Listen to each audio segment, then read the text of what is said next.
Thank you very much, Lisa.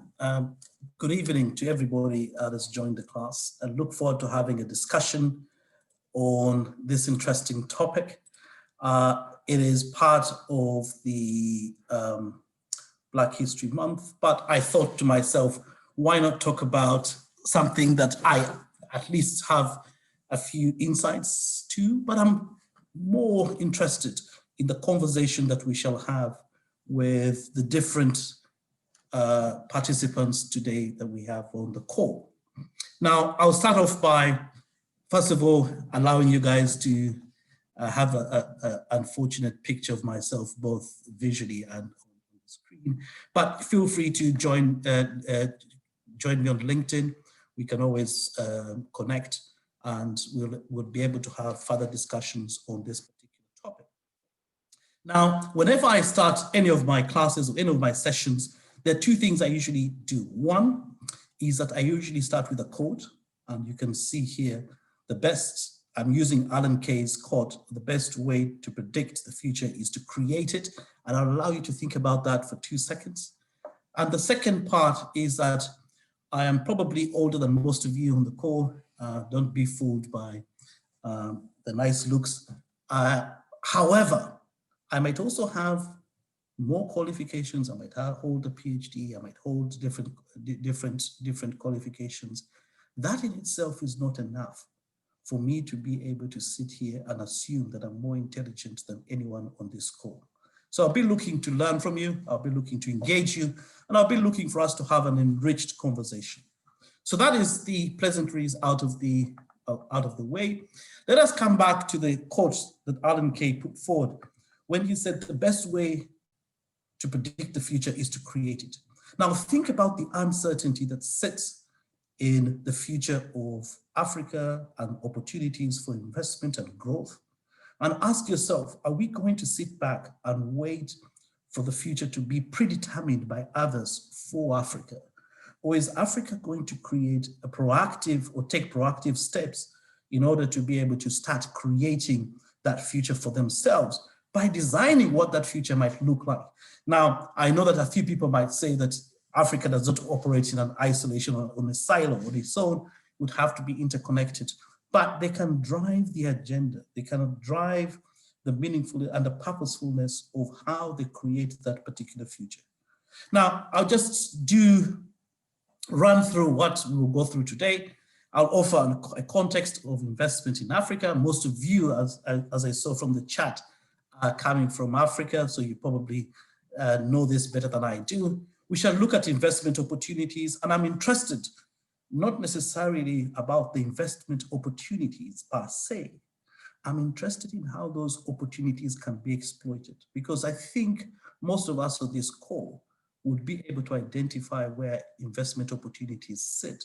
The question is, are there creative, innovative ways of exploiting these opportunities? And that is that's where my head will be able to sit. It is not basically identifying the opportunities.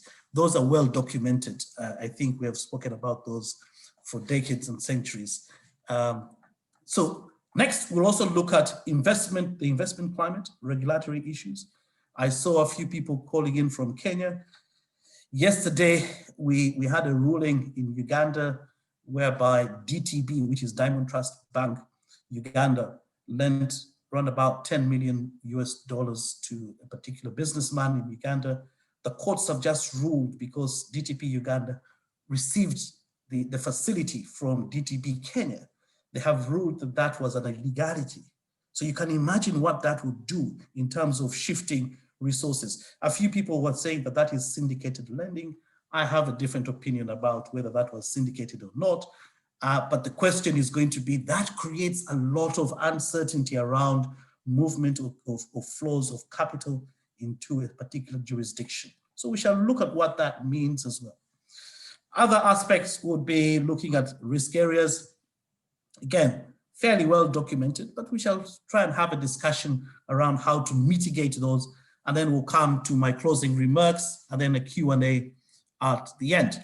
So I will always start with us trying to move away and shifting from this aid to trade and investment. I know that DFID in the United Kingdom is hell-bent on, and actually hard-pressed with their budgets that move into areas around aid to developing and emerging economies, some of which are in Africa. But I believe that if there was a more concerted effort around shifting this meaningful engagement, not to particular aid, it should move into areas around trade and investment. And actually, if there is any aid that is coming, it should facilitate the infrastructure, the systems, the processes that drive both, or the capacity that drive both trade and investment, as opposed to non-sustainable delivery of aid that does not necessarily build capacity for medium to long-term engagement. So that is the argument I would have, and I've just given you one example. I know that, for example, GIZ in Germany is also doing something very similar, but there's this conversation that is now taking place whereby there's this concerted effort to shift meaningfully into these particular areas. Now, obviously, you cannot do that without understanding. I always say that understanding the economic blocks of Africa leads us into new territories of investment opportunity, but also specific challenges that might emerge from these particular blocks. I'm one of the individuals that believe that before we can think about, when I say we, I mean Africa, before Africa can think about moving into new areas of attracting capital inflows in terms of FDI or any other inflows in terms of remittances, we should be able to look at whether we're able to start meaningfully trading and building partnerships around investment within Africa. Now, there are certain classic stories of banks, local banks and financial institutions that are predominantly African, like EcoBank that is sitting in Kenya. We've got several indigenous banks. In Uganda, unfortunately, we do not necessarily have several indigenous banks. I think the last particular indigenous bank closed. And when I say indigenous, I mean ones that are owned and run by indigenous individuals. South Africa is well known for that, and I think it plays a significant role in the banking sector. But not only that, it also plays a significant role in areas around investment in technological platforms like MTN, etc. So they also have a financial system around things like hedge funds, wealth management firms that are going around and investing within Africa. And that, to me, is some of them is a model that we can take and leverage across these different African trading blocks, correct? Now, I have been involved in a few think tanks here in London, and one of the immediate concerns that usually pops up, and that is why I am going to address it, is that most individuals or most think tanks always say that there's an issue around stability of Africa.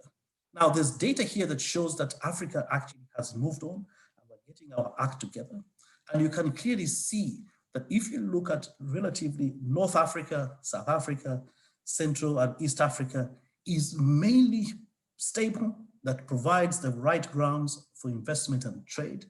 We've got a few pockets, yes, of areas that are unstable, but so is most of the world. And I believe that these risks around instability, as there may be challenges embedded in that, there are also opportunities that are embedded in those particular areas. So this, for me, is fundamental for all parties that are looking to consider Africa as a destination for investment, to be able to recognize that we have moved leaps and bounds to be able to start creating a stable environment that allows for trade and investment. Next. Now, I would want to just have a quick outlook on Africa's economic and business overview. There are some that pop up. The most interesting one is the demographic growth that is moving, that is, and for me, that offers opportunities. And opportunities, I have been to conferences whereby the chairman of Peugeot, the French manufacturing company, perceives Africa as one of their growth markets, and they are pivoting their business to be able to look at how to exploit the opportunities of this emerging population and demographic growth within Africa. So that is a deliberate strategy that Peugeot is making. Now, the question would be the speed of market entry. What type of engagement would that look like in reality? Would they look to create actual plants where there'd be manufacturing, or are they going to be slightly more timid and move into assembling plants? And I know that most businesses would try and hedge their cost base in order to try and drive realistic margins.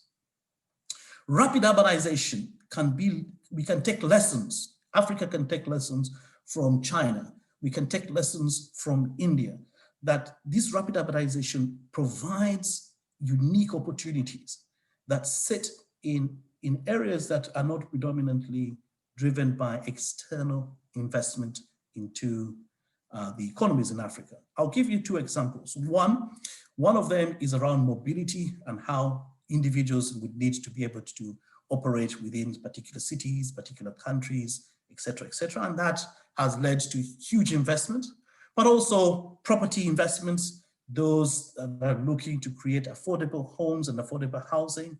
You've got a shift. I've looked at the growth in Ghana. I've looked at the growth in places like Nigeria, Morocco, Egypt, Central Africa, places like Rwanda have got and have developed models that have allowed for indigenous investments, but also movement towards attracting foreign direct investment into this particular area.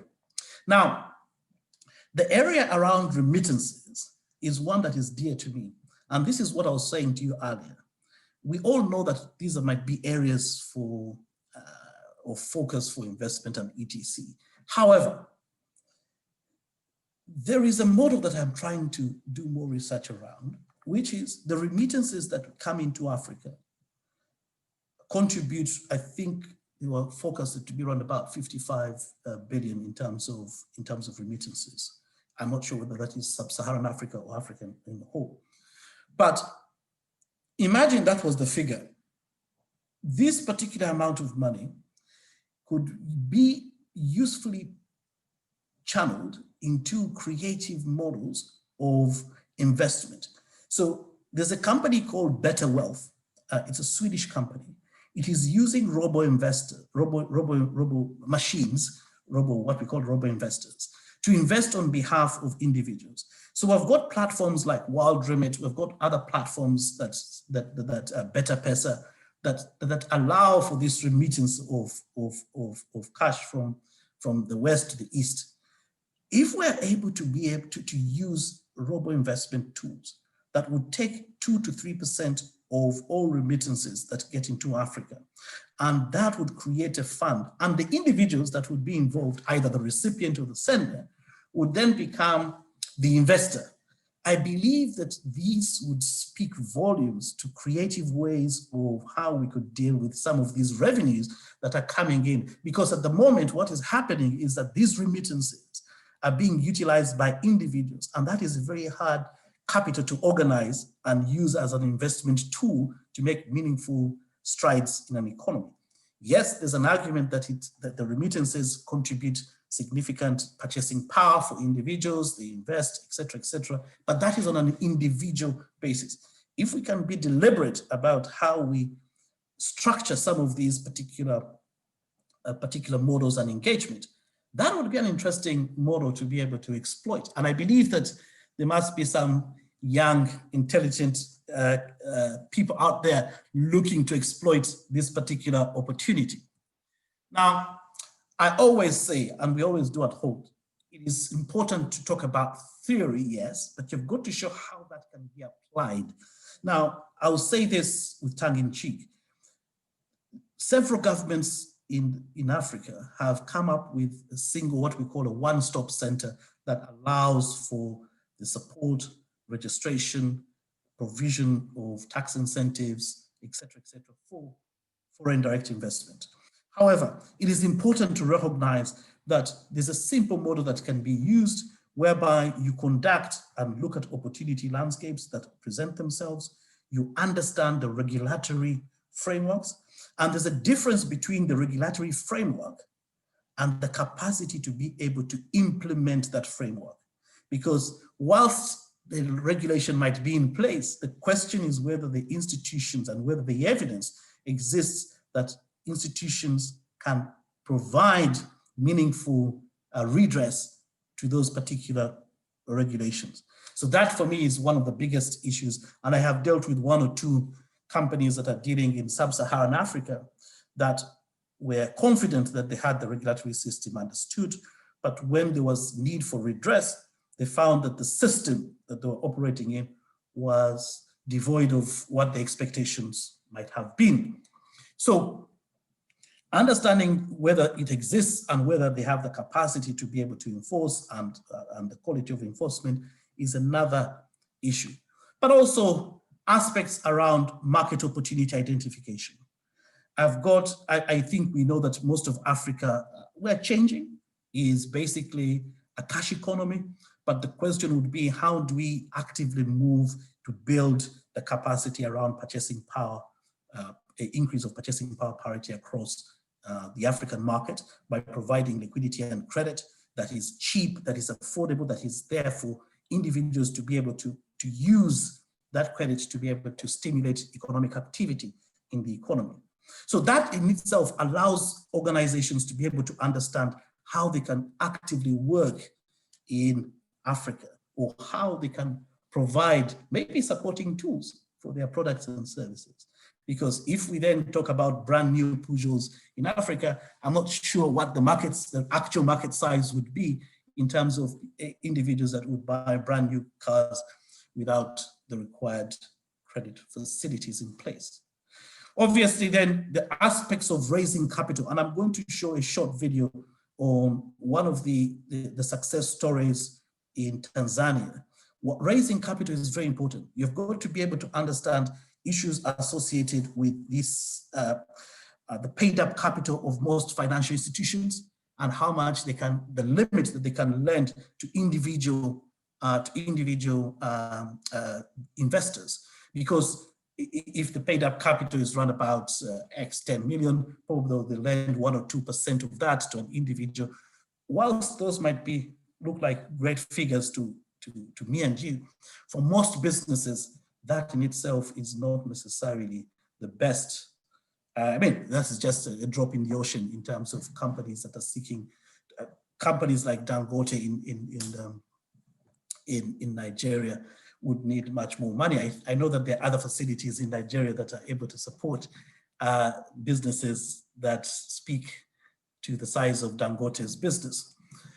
Then the other aspect that is necessary is, how do you effectively manage risk? And I talk about the external risk, but also the internal risk. And for me, what is most important is issues around the internal risk. I'm going to identify a few of those later, but that for me is important. I'll pick up on one and we'll talk about it later. One of them, which is called the social capital in Africa, is very, very important. I have dealt with businesses that are seeking to go and move from China, the US, and the United Kingdom.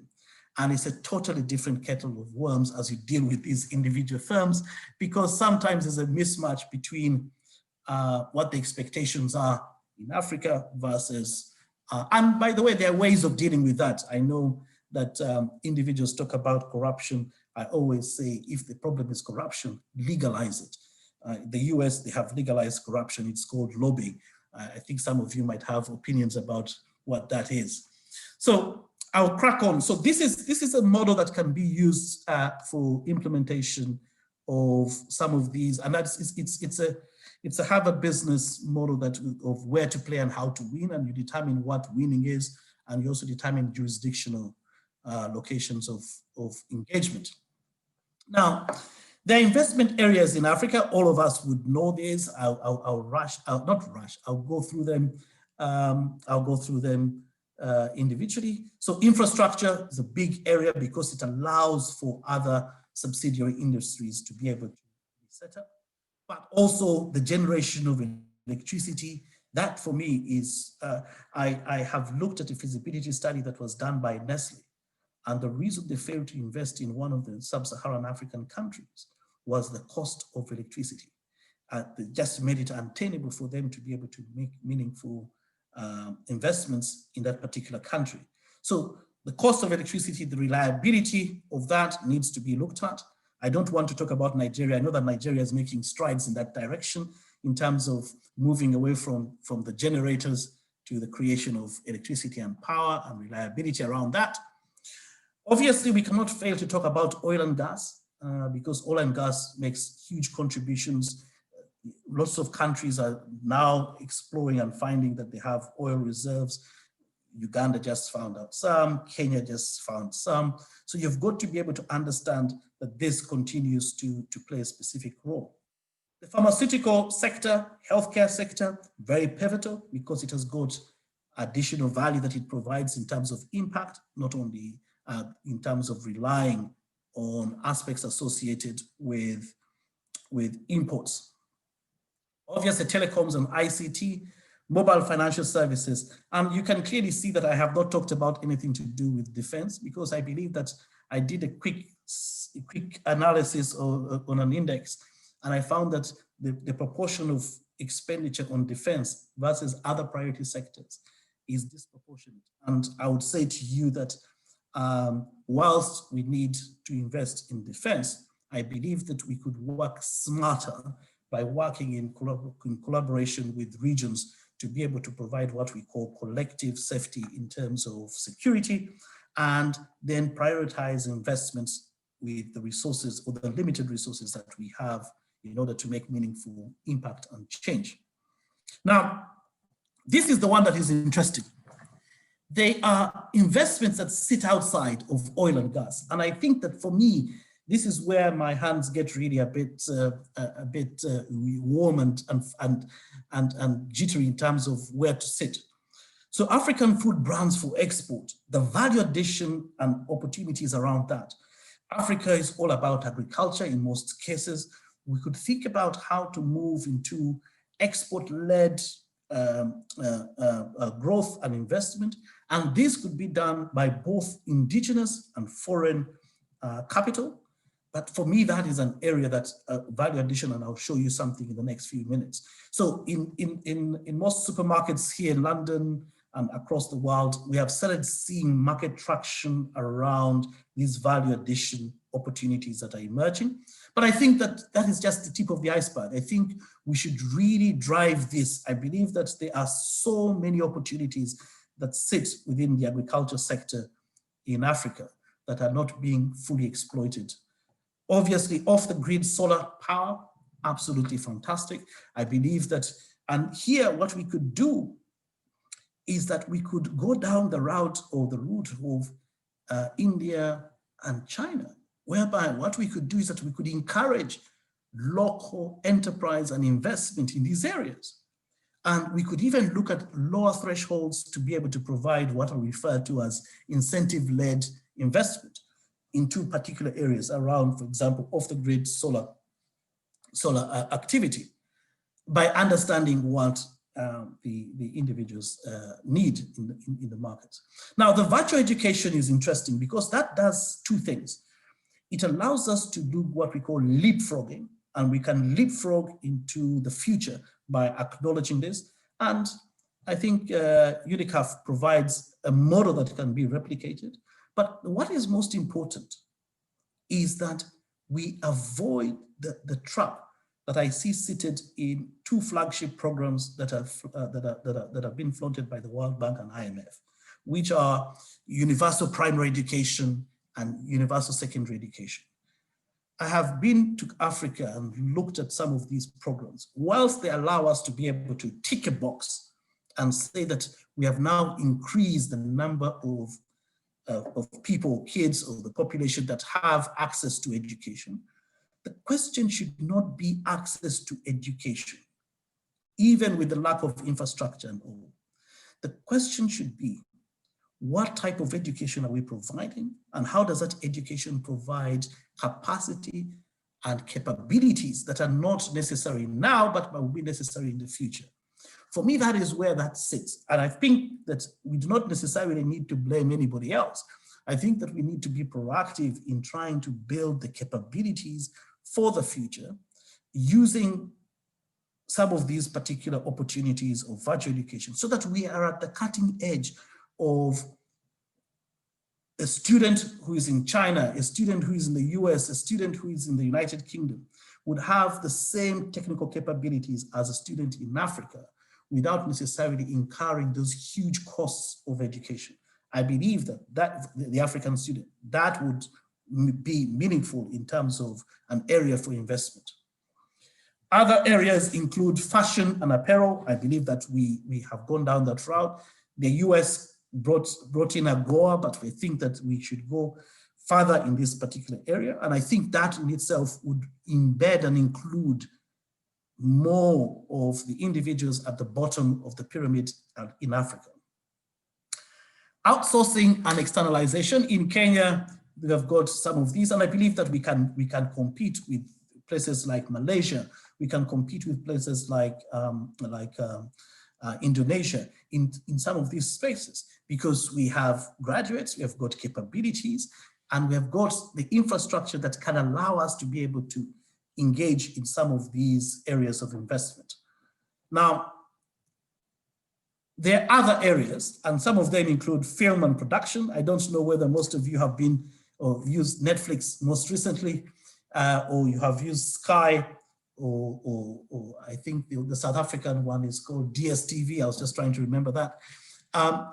You can now see that the Nigerian movie industry is becoming a player in the global market. And for me, that is very essential because content is becoming an area of contestation in the West, in the East. And for me, that is an area that also needs further development and investment and opportunity. Healthcare, like I previously said, is an area that continuously needs to be invested in, and that would obviously bring down the cost. And there are different models. India has developed a model around health tourism, whereby the foreign capital that comes in through health tourism subsidizes the local health provision of local Indians that cannot afford. And for me, I think that those are models that we can actually look at and try and replicate to be meaningful in the way that we seek the priority areas for trade and investment. Now, startup funding, this has been dear to me. I have been recently appointed to the board of one of the companies. I cannot share that because they haven't yet announced it. But I will say to you, MasterCard Foundation is playing a role by providing capital. There are other companies that are looking to provide this. However, there is also corporate venturing that is an opportunity for multinational organizations that are looking to invest, are looking to support creative, innovative ideas that are disruptive. I think that I have just been part of discussions around a company called Tata that you might know from India that has invested in 11 startups here in the United Kingdom. And I think that that model can be replicated across Africa because there's so many bright young ideas that just need the funding to be able to take the next level. And you'll be able to see the innovative and creative ideas that sit either in radical, disruptive, or even frugal innovation. All right, I love this company. And the reason I love this company is because it speaks to some of the things that I've just been talking about.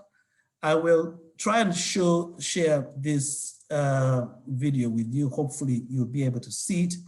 And then we'll take some, we'll go back to our presentation. So if I could just do this.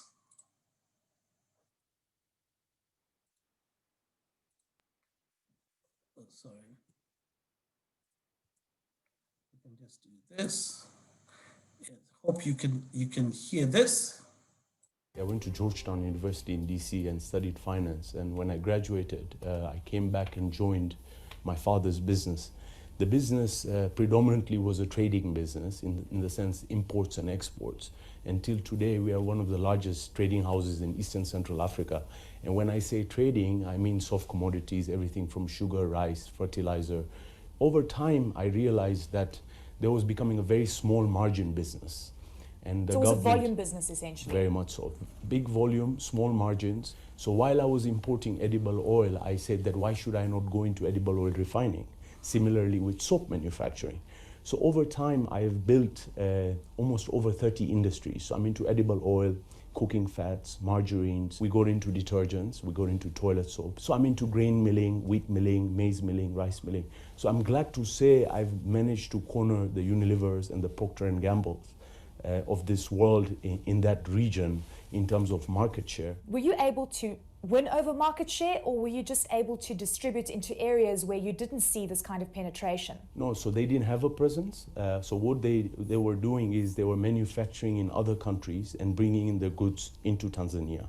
So I decided to go and manufacture in Tanzania. So I have an edible oil refinery that's 2,150 tons by the port. This is the largest edible oil refinery at a single point in Africa. So efficiencies, one. Two, my distribution. I've got over 100 outlets countrywide, over 2,000 vehicles. So what I do is I reach the hinterlands of the country. And now finally we're taking Coca-Cola with our own brand called Mo Cola. We're fighting Red Bull with the Mo energy drink. And similarly, like they have Fanta, we have our own generic brands like Mo Chungwa and Portello and so on and so forth. So does this mean that Mo Cola is going to become an Africa-wide brand? Coke and Pepsi have been there for 60 years in Tanzania. So it's not easy for people to just change from Coca-Cola to Mo Cola. I've managed to get about 3.5% market share. So, I'm limiting myself in the sense if I take 15% market share, I'm going to be in the money big time. So let's see what happens. For a very long time, we talk about Africa producing a wide range of raw materials, but processing has always been the problem, the value-added side of things. What kind of opportunities are you seeing within this space? So I'll tell you something, I took up a huge business of textiles. I always used to ask myself that we have cotton in Africa, we have cotton in Tanzania, we have reasonably cheap labor, reasonably cheaper power, at least in Eastern Central Africa, compared to, let's say, China or India, or the US. So today I have 4 textile mills, 3 in Tanzania, 1 in Mozambique. I do ginning, I do spinning, I do weaving, I do processing, mercerizing, printing, dyeing. Now I'm going into knitting and garmenting. I produce 100 million meters of cloth a year. 100 million meters is 100,000 kilometers of cloth. And we've been successful. Another area I want to touch on where we've done very, very well is agriculture. Okay, so ropes and twines. So Sisal makes ropes and twines. So it is a very strong fiber. I'm making so much money because the cost of production is $700. Today we're selling at $2,100 a ton. Interestingly, you're not in hard commodities and you've just focused on soft commodities. Why? Why? Few reasons. One by default, because you need. You're probably smiling now because the commodity cycle is working against all of those. Very much so. You need a lot of capital, and one of the disadvantages that we have in Africa was to raise capital. Now when I came back from university, that was the first problem I faced. I was like, listen, I want to invest, but at that time I went to Barclays Bank. Barclays paid up capital was $10 million. The maximum they could lend to one customer was 20% of the core capital. So they would lend me $2 million. So I realized how am I going to grow? This is when, I had to wear a suit and come to South Africa and try to tell them about the stories that, I want to grow my business. It was very, very difficult. Starting to raise money from 5 million, 10 million. Last year we raised over $200 million.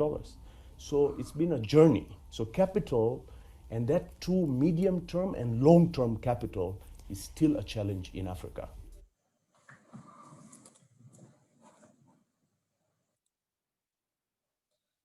So thank you very much. You can clearly see that the challenges associated with raising capital, but this particular individual has developed his business in Tanzania and has had the tenacity to take on companies like Procter & Gamble, Unilever, and he's working. He has even dared to try and run with the big boys with Coca-Cola. So what I wanted to show you guys here is that the economic outlook of Africa is pretty stable. I think Africa's GDP growth has been growing around about 5.5% for a very long time, for around about from the period of the from the early 90s all the way through to the late 2000s. I know that we're going to go through a hit with the COVID-19 pandemic, but I believe that Africa has structurally prepared itself to bounce back after COVID-19. And I say that not necessarily with fairy dust on my head, but I believe that Africa is well placed because of the structural pillars that they have put in place in terms of continued investment in priority areas. You can see on the second graph on figure 2 that in terms of the proportion of contribution towards GDP in Africa, remittances play a specific role, and that is why we can think carefully about how to manage both FDI inflows and remittances to be able to see whether we can meaningfully have an impact around trade and investment. Now, I'll put some more information here. You can have a look at it. I know it is text heavy, but that is pretty much what academics are involved in. There are some surveys which have been done by KPMG and the OECD, and you'll probably find most of this on the IMF and World Bank websites. Again, back to the remittances, you can see that Nigeria is almost around about 24 billion in terms of revenues. So you can imagine that if we're creative around understanding how to optimize some of these remittances, whilst allowing individuals to have choice of where they want to send and who they want to send them out to, it might allow for some form of meaningful impact. Now, the quote by the chief executive of Hult Mutual is really fantastic. It shows the confidence that sits in Africa as an investment and trade destination. I believe that Africa is the only place that you can have double-digit figures of growth in terms of investment. I think Europe would be hard-pressed to find that. I think there are some structural issues, the cost of capital. I know that there's still double-digit figures if you want to borrow foreign exchange. I think in Uganda it's around about 9 to 10%. Sometimes you could, depending on where you're borrowing, you could get it at 7%. But still, that capital is much, much cheaper elsewhere in other jurisdictions in the West. So even with those hardships, Africa still offers an attractive destination for investment. Now, this particular graph is one which is more interesting. You can clearly see that most of Africa provides incentives for growth around taxation. But whilst I'm not worried about that and expecting that, what I'm interested in is the aspects associated with the job creation requirement. I believe that the job creation requirement and the aspect of technological and knowledge transfer should be part and parcel of the strategies that Africa embeds in the incentive packages that they provide, because it allows for medium to long-term capabilities and capacity building that is indigenous and local to Africa. And I believe that we're missing a trick. Investors do not come necessarily because they're looking for return on investment. They're also looking for opportunities, and Africa offers huge opportunities. We should remember that we have the bargaining chips in our hands, and we should utilize them meaningfully to be able to have some form of impact. So technological transfer, job creation should be a prerequisite for the attainment of some of these other offers around tax incentives, cash grants, etc., etc. All right. There are specific risks that sit within some of them. I'll just go through some of these. Obviously, there are governmental risks around corruption, but I believe that that in itself is about young institutions building capabilities and building independence in most of these institutions. so that they can build the capacity to support and nurture investments across the continent. Building on and lack of the infrastructure, for me, I believe is another area that we could look at. Regional conflicts, although we are turning the corner, we need to be able to manage those in terms of being able to attract investment. We should not have investors skeptical about coming to invest every election cycle. You know, every election cycle should not be a period in which investors, although there are now certain countries in the West that are competing with us in some of these particular domains.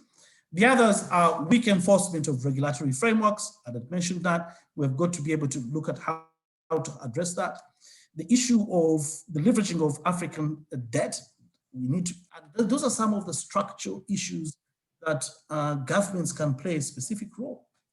Obviously, we've got to talk about what I refer to as captured capital, the repatriation and reinvestment of monies that are created in Africa. The question should be, how is this managed, and how does this benefit the indigenous issue? India have got a method. China have got a method. I think in Singapore they've got one or two aspects. Now, there are other risks. All of them are embedded around cultural adaptation. That is very important. Understanding. I think China has found a problem with some of these issues. Then the social capital, I don't want to say it. I think everybody would know what I mean by social capital. Who do you know, and what are the networks that you have that are providing you access to specific business? In the US, it's the same thing. It's about lobbying and stuff like that. But also, there's something that I found that is a bit disconcerting.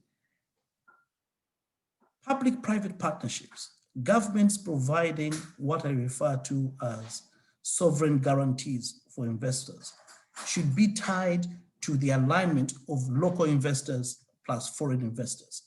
Because for a sovereign state to be able to say that they're providing access to sovereign guarantees for investment, I would wonder whether they would do the same for local indigenous investors. And that, for me, is where the argument should be. Because once I know that there's a sovereign guarantee, the onus on me to be able to perform is neither here nor there.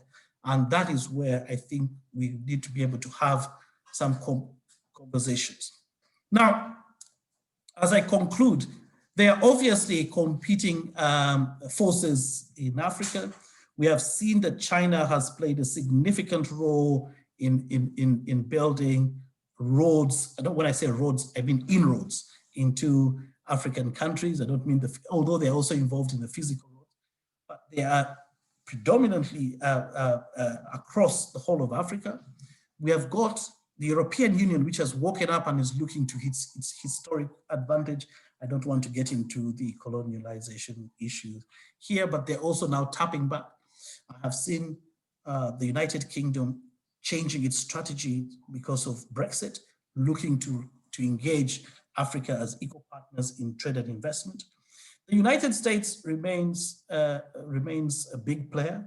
It is mainly involved in oil and gas and bigger projects of infrastructure, but they also have, from time to time, flagship programs like AGOA that have had a mixed legacy around things like apparel imports into the US market. Now, with that brief class, what I'll do is that I'll have some closing remarks and then I'll invite some questions. What I want to say is that Africa is no longer at the crossroads. I think Africa is best placed to encourage and drive investments across the continent. I believe that we are best placed in terms of human capital and intellectual property. I believe that Africa is the place to invest at this moment. And with those short remarks, I'd like to say thank you for listening to me, and I'll be able to take some questions from the audience. Thank you so much, Daniel. Just before we get into questions, I have a question for you. Only because I like to ask this to all our professors, and I'm just wondering, what is your favorite thing about working at Hult? Ooh. I'll tell you why. Just before I joined Hult, I didn't know you were going to ask me that question, actually. I'd have come up with a better answer, but I'll be open and honest. Yeah, Just before joining Hult, I was working at another university in Oxford. Let me call it that. Let me put it that way. And no one was, I had my job. I was happy with that. But I used to teach around about 95 students, and I used to wear a microphone. I did not know my students. And I come from a background in Uganda where education is the best investment that you can give an individual. It doesn't matter what your background is, wealthy, middle class, whatever your background, the best investment you can give yourself is quality education. When I came to Hult, I realized that meaningfully, I can provide an engagement with my students. I know my students by name, they know me, no one flies under the radar, but it also allows for something which is interesting. Maybe some of the audience might recognize this. When I grew up in Uganda, there was only one way of learning. And if you did not fall into that one way of learning, you are considered a failure, there was no system that would be able to take you into that particular, into the fold. What we do at Hult is that we identify individual methods of learning and we allow students to become the best versions of themselves. That for me, especially with the background of knowing that education is the pillar for success, is why I love working at Hult. That's a lovely answer. Thank you, Daniel. Okay, so we have a question. Please make sure to write in the Q&A box. I'd love to know the advantage Africa will stand to achieve as a continent if they had one currency. Ooh, I know that was talked about. The problem with having a single currency is, first of all, you'll have to get involved in aligning different, devaluing of different currencies, finding the metrics on which to be able to move. I think before we get into a single currency, I think that what we need to be able to do, which would allow for us to be able to have a single currency, is to be able to meaningfully create seamless trade between African countries. You find that it is harder to trade. Uganda it's harder for somebody to trade with a Nigerian from Uganda, and that is so unfortunate. We should reduce barriers around movement. We should reduce barriers around investment opportunities. We should encourage intertrade between and investment between countries within Africa. Once we get hold of that, the need for other supporting pillars that would support both the trade and investment, things like we can move to a unified system of taxation. Once we keep moving gradually, then the issue of currency becomes an additional pillar that we can jump on, but it should not be the first, in my opinion. It should not be the first structural aspect that you engage with in terms of trying to get meaningful trade and investment going in Africa. Brilliant. And another great question is, what's the best way to make connections with people on the African continent? LinkedIn, any conferences or seminars of value where power players meet, congregate? Is there anything you'd recommend? Yes, well, I don't know about the conferences, and I think LinkedIn and stuff like that, but I would say this: every embassy I believe this individual that is asking is somewhere in the West, has a commercial attaché in their office. I believe that individuals can be able to look at that. You can also be able to get involved with conferences that are run by think tanks.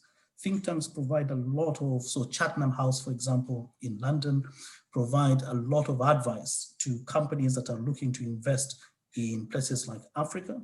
So you can get involved in those. However, I can also say that governments have created, and I'll give an example, Rwanda, which is a success story in Africa, has created a single source of information that you can find online. Uganda has done the same.